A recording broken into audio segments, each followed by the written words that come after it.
नमस्कार, आप सभी का स्वागत है आप सभी के अपने चैनल जय गुरुदेव उत्तराखंड पर। आशा करते हैं कि आप और आपके परिजन सभी स्वस्थ होंगे। इसी कामना के साथ आज का ये दिव्य क्रमांक हम आपके लिए लेकर आए हैं और आपके लिए ये क्रमांक इसलिए बहुत महत्वपूर्ण बन जाता है कि जब आप अपने जीवन के किसी बहुत ही महत्वपूर्ण निर्णय की ओर रुके हुए होते हैं, उस समय समझ नहीं आता कि क्या करें क्या ना करें, जीवन में कौन सी चीज आवश्यक है, कौन सी चीज व्यर्थ है। ये सारी असमंजस जब व्यक्ति को घेर लेती है, उस समय व्यक्ति को चाहिए सच्चा मार्गदर्शन। और आज के इस क्रमांक में 3 चीजें आपके लिए शामिल हैं। पहली चीज है महाराज जी का दिव्य संदेश, दूसरी चीज है जीवन में जब व्यक्ति असमंजस में पड़ जाता है उसके लिए क्या मार्ग उसका होना चाहिए, और तीसरी चीज बहुत ही सरल है।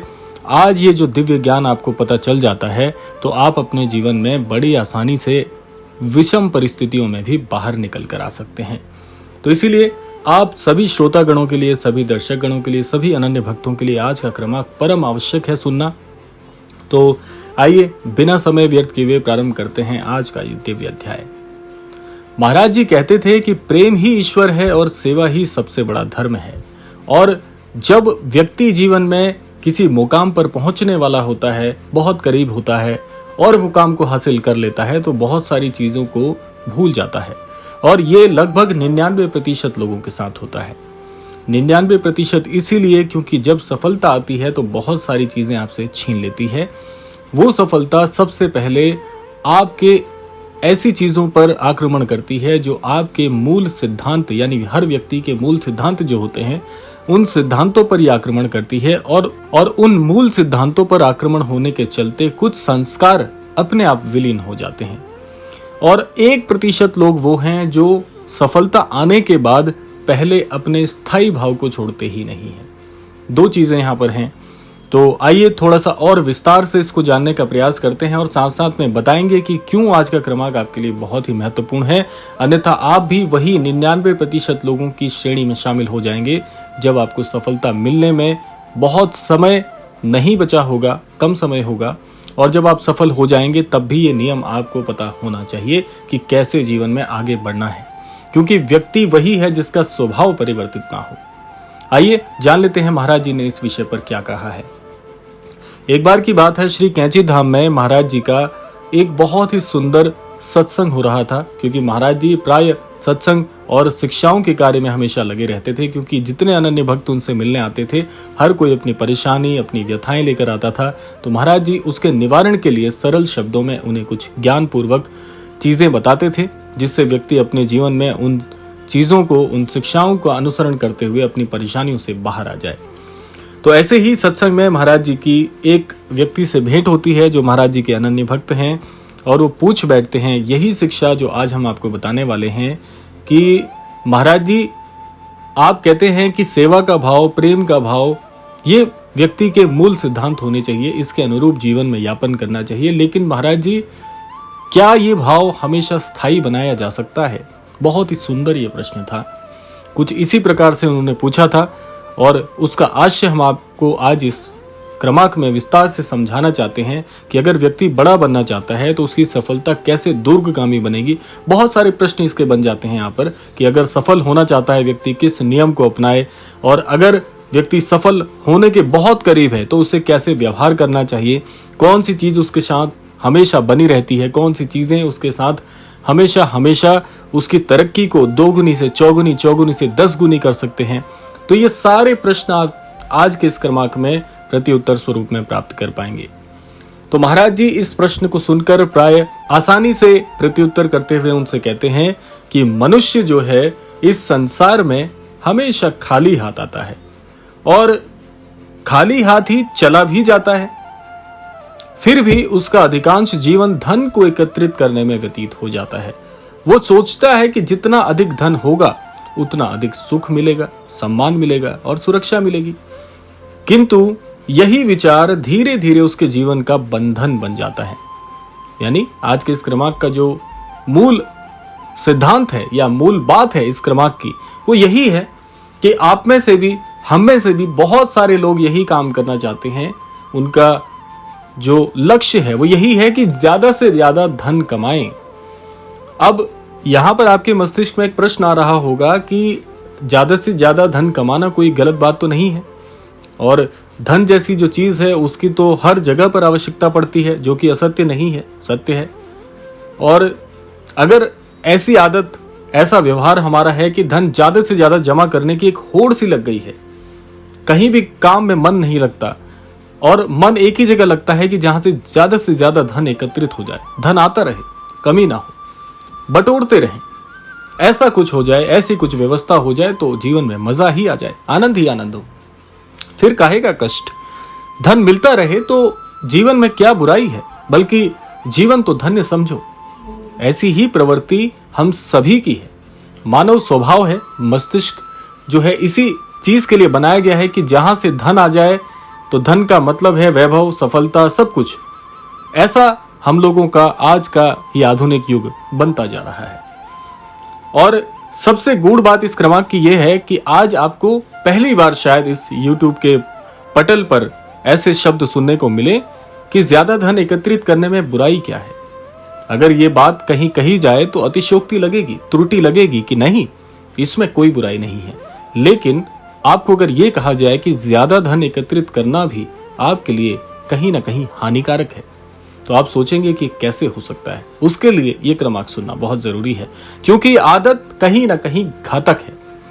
और महाराज जी की शिक्षाओं के अनुरूप अगर आपको बताना चाहें तो आपको आज ये बिल्कुल एक दर्पण की तरह स्वच्छ और बिल्कुल सटीक समझ में आएगा। तो महाराज जी ने कहा कि मनुष्य इस संसार से बिल्कुल खाली हाथ ही जाता है, जैसे आता है वैसे ही जाता है। एक बार विचार करके देखिए कि यदि धन ही सुख का कारण होता तो संसार का प्रत्येक धनी व्यक्ति प्रसन्न होता और प्रत्येक निर्धन व्यक्ति दुखी होता। परंतु वास्तविकता इसके विपरीत है। धन से सुविधा खरीदी जा सकती है किंतु शांति नहीं, महल बनाया जा सकता है किंतु घर नहीं, दवाइयां खरीदी जा सकती हैं किंतु स्वास्थ्य नहीं, और सेवक रखे जा सकते हैं किंतु सच्चे मित्र नहीं। बहुत ही गूढ़ बात महाराज जी ने समझाने का प्रयास किया। महाराज जी सदा यही संदेश देते थे कि मनुष्य धन का स्वामी बने, धन का दास नहीं। जब धन साधन से बढ़कर साध्य बन जाता है, बड़े ध्यान से सुनिएगा, ये जो अनमोल वचन आज के इस क्रमांक में आपको सुनने को मिल रहे हैं, इस पूरे YouTube के पटल पर आपको कहीं नहीं मिलेंगे, क्योंकि आज की जो बात हम आपको बताने चाह रहे हैं ये आपके हृदय में घर कर जाएगी। पुनः सुन लीजिए कि मनुष्य धन का स्वामी बने, धन का दास नहीं। जब धन साधन से बढ़कर साध्य बन जाता है तब मनुष्य का पतन आरंभ हो जाता है। ये अकाट सत्य है। और अगर इसके उदाहरण आप देखना चाहें तो हमारे धर्म शास्त्रों में बहुत से ऐसे कथांक हैं जहां पर राजा के राजा भिक्षुक की श्रेणी में आ गए, भिक्षुक बन गए। क्यों? क्योंकि उन्हें हमेशा यही लगता था कि धन संपदा से वो सर्वस्व खरीद सकते हैं। जो व्यक्ति केवल धन एकत्रित करने के बारे में सोचता है वो धीरे धीरे अपने संबंधों से सबसे पहले दूर होने लगता है। आप देखिएगा किसी भी धनी व्यक्ति का, बहुत धनी व्यक्ति का बहुत ही छोटा सा एक मित्रों का संगठन होता है, बहुत कम, शायद 1 या 2। क्यों? क्योंकि जितने भी उसके अपने होते हैं उस धन कमाने की दौड़ में, उसकी होड़ में, उससे सारे संबंध धीरे धीरे दूर हो जाते हैं। उसके लिए माता पिता का प्रेम, बच्चों की मुस्कान, मित्रों का साथ और समाज की सेवा सब गौड़ हो जाते हैं। उसकी दृष्टि में प्रत्येक संबंध लाभ और हानि के तराजू पर तोलने योग्य बन जाता है। एक छोटा सा उदाहरण देकर हम आपको समझाना चाहते हैं कि एक छोटी सी कहानी थी जहां पर एक धनी व्यक्ति था जो कि अभी मौजूदा स्थिति में बहुत धनी है, और उसका एक मित्र था जो बिल्कुल हीन अवस्था में था, बिल्कुल हीन। और कमाल की बात थी, ये दोनों आज वयस्क अवस्था में है, घर, बच्चे, परिवार सब कुछ है, लेकिन बचपन में ये बहुत घनिष्ठ मित्र थे, एक दूसरे के लिए जान लड़ाने वाले मित्र। हुआ क्या, दोनों ने शिक्षा एक साथ ली, दोनों ने एक साथ गुरुकुल जहां पर आध्यात्मिक शिक्षाएं प्रदान की जाती हैं, दोनों साथ थे। यानी कि बचपन का वो घनिष्ठ साथ जो टूटे नहीं टूटा। लेकिन धीरे धीरे दोनों अपने अपने रास्ते हो गए। जैसे परीक्षा पूरी हुई, परीक्षा पूरी होने के बाद एक अपने नगर को चला गया, एक अपने नगर को चला गया, और धीरे धीरे उनका जीवन बढ़ते क्रम में आया। आयु दर आयु बढ़ती चली गई। किसी ने सफलता अर्जित की, किसी ने असफलता अर्जित की, और इसी क्रम में एक बार वो दोनों मित्र पुनः मिलते हैं, उनकी भेंट हो जाती है। जब भेंट होती है तो जो धनी व्यक्ति है वो अपने मित्र को पहचानता है, तो कहता है, अरे तुम तो वहीं के वहीं रह गए, तुमने जीवन में तरक्की की ही नहीं और तुम ऐसी स्थिति में आ गए जिसके पास धन नहीं है, स्थिति नहीं है, उसके पास राज्य नहीं है, कुछ भी नहीं है, बहुत हीन अवस्था में हो।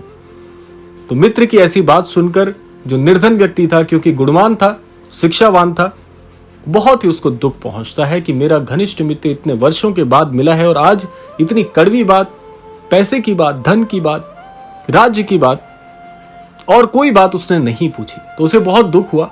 उसमें जो निर्धन व्यक्ति होता है उस धनवान व्यक्ति को कहता है कि मित्र, आप मेरे बहुत घनिष्ठ मित्र रहे हैं, तो मेरी पुत्री का विवाह तय हुआ है। मेरी पुत्री के विवाह में आपसे आग्रह करना चाहूंगा कि आप आकर उसे आशीर्वाद प्रदान करें। मेरी पुत्री के विवाह में आपको आना पड़ेगा। अब निर्धन व्यक्ति का भाव देखिए, वो आज भी उसी मित्रता को पहचानता है जो वर्षों पूर्व थी। वो आज उसे धनी नहीं मानता, वो उसे अपना मित्र मानता है। लेकिन वो धनी व्यक्ति जब ये बात सुनता है तो बहुत ही छोटे हृदय से उसे आश्वस्त कर देता है कि मित्र मैं आऊंगा। और उसकी स्थिति देखकर वो धनी व्यक्ति ज्यादा देर वहां नहीं रुकता और अपने नगर को लौट जाता है। अब होता क्या है कि ये जो निर्धन व्यक्ति है वो सोचता है कि कल मेरा मित्र आएगा, क्योंकि वो चाहे कैसा भी है, धनवान है या बहुत ज्यादा जीवन में तरक्की कर चुका है, पर मित्रता का भाव कहीं ना कहीं तो उसके हृदय में होगा। तो उसे पूरी आस थी कि मेरा मित्र मेरी पुत्री के विवाह में जरूर शामिल होगा। और उधर वो जो धनवान व्यक्ति है वो सोचता है कि बताओ कैसा मेरा मित्र है, इसे तो मित्र कहना भी ठीक नहीं है, क्योंकि ये मेरे लायक नहीं है। क्योंकि अब वो इतना धनवान हो चुका है, धन संपदा खूब जोड़ ली है, तो उसके मित्र भी उसी जैसे होंगे। तो वो उस बात को भूल जाता है और मन में सोचने लगता है कि ऐसे निर्धन व्यक्ति के यहां जाके मुझे क्या ही लाभ होने वाला है। ना तो मुझे वहां मेरे बराबर के कोई धनी लोग मिलेंगे जिनसे मैं आगे अपने कार्यों की बात कर सकता हूं, आगे व्यवस्थाओं की बात कर सकता हूं, व्यापार की बात कर सकता हूं, तो मुझे वहां क्या ही मिलेगा। और ऐसी सोच रख के वो उस निर्धन व्यक्ति यानी अपने मित्र की पुत्री के विवाह में नहीं जाता। और जब उस निर्धन व्यक्ति को पता चलता है तो उसका हृदय पूरी तरह से टूट जाता है और अंततः वो मित्रता वहीं टूट कर रह जाती है। और आगे वो मित्रता चल पाएगी या नहीं चल पाएगी, इसका उत्तर आपके हृदय में कहीं ना कहीं आपको मिल गया होगा। तो इस छोटी से कथांक को बताने का आशय यहाँ पर यही था कि आप धन से सब कुछ खरीद सकते हैं लेकिन शांति नहीं। और महाराज जी हमेशा यही कहते हैं कि जो व्यक्ति केवल और केवल धन एकत्रित करने की सोचता है वो धीरे धीरे अपने सारे संबंध तोड़ने लगता है, क्योंकि वो स्वतः ही टूटने लगते हैं। जिस प्रकार से हमने आपको ये कथांक बताया, वो अपने माता पिता के प्रेम से, बच्चों की मुस्कान से, मित्रों के साथ से, समाज की सेवा से हर प्रकार से दूर हो जाता है। और ऐसा व्यक्ति बाहर से संपन्न जरूर दिखाई देता है किंतु भीतर से अत्यंत निर्धन होता है, क्योंकि उसके भाव को समझने वाला कोई नहीं होता, उसे किसी प्रकार का कोई मार्गदर्शन देने वाला नहीं होता, वो अपने ही मद में रहता है। बाबा जी कहते थे कि जहां प्रेम है वहीं परमात्मा का निवास है। यदि धन कमाने के कारण प्रेम समाप्त हो जाए तो वो धन अभिशाप बन जाता है। और धन की सबसे बड़ी समस्या ये है कि उसकी इच्छा कभी समाप्त नहीं होती। जिसके पास 1 लाख है, एक उदाहरण है, वो 10 लाख की चाह रखता है। जिसके पास 10 लाख है वो 1 करोड़ की चाह रखता है। जो करोड़पति है वो अरबपति बनने का स्वप्न देखता है। और यही दौड़ अनंत है, इसमें मनुष्य दौड़ता रहता है किंतु मंजिल कभी नहीं मिलती। अंततः गत्वा होता क्या है, उम्र के पड़ाव से व्यक्ति वही कष्टकारी जो स्थिति होती है उसमें अपने आप को वहीं के वहीं विलीन कर लेता है। तो लोभ एक ऐसी अग्नि है जो जितना ईंधन पाती है उतनी ही प्रज्वलित होती है। इसीलिए केवल धन संचय करने की इच्छा मनुष्य के मन को अशांत रखती है। वो वर्तमान का आनंद खो देता है और भविष्य की चिंता में जीवन को व्यर्थ करने लगता है।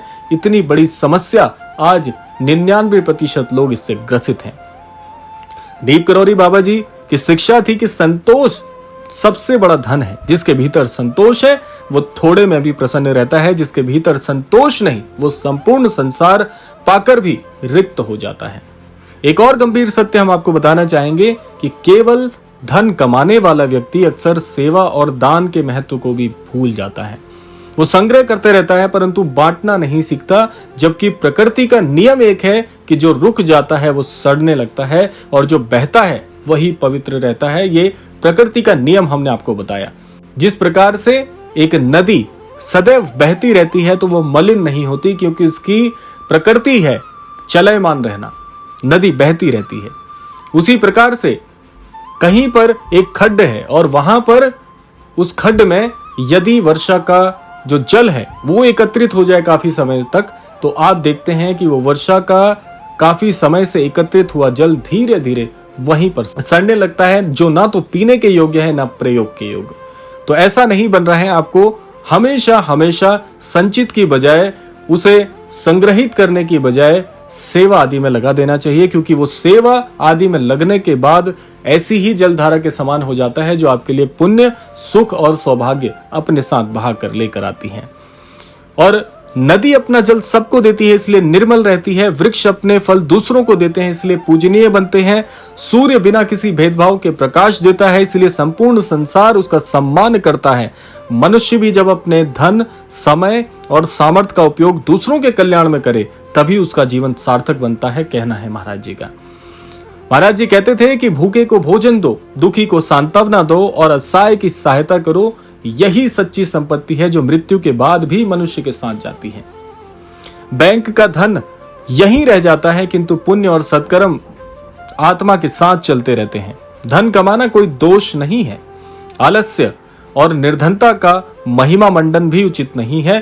परिवार का पालन, समाज की उन्नति और धर्म के कार्यों के लिए धन आवश्यक है, किंतु धन को जीवन का स्वामी बना देना सबसे बड़ी भूल है।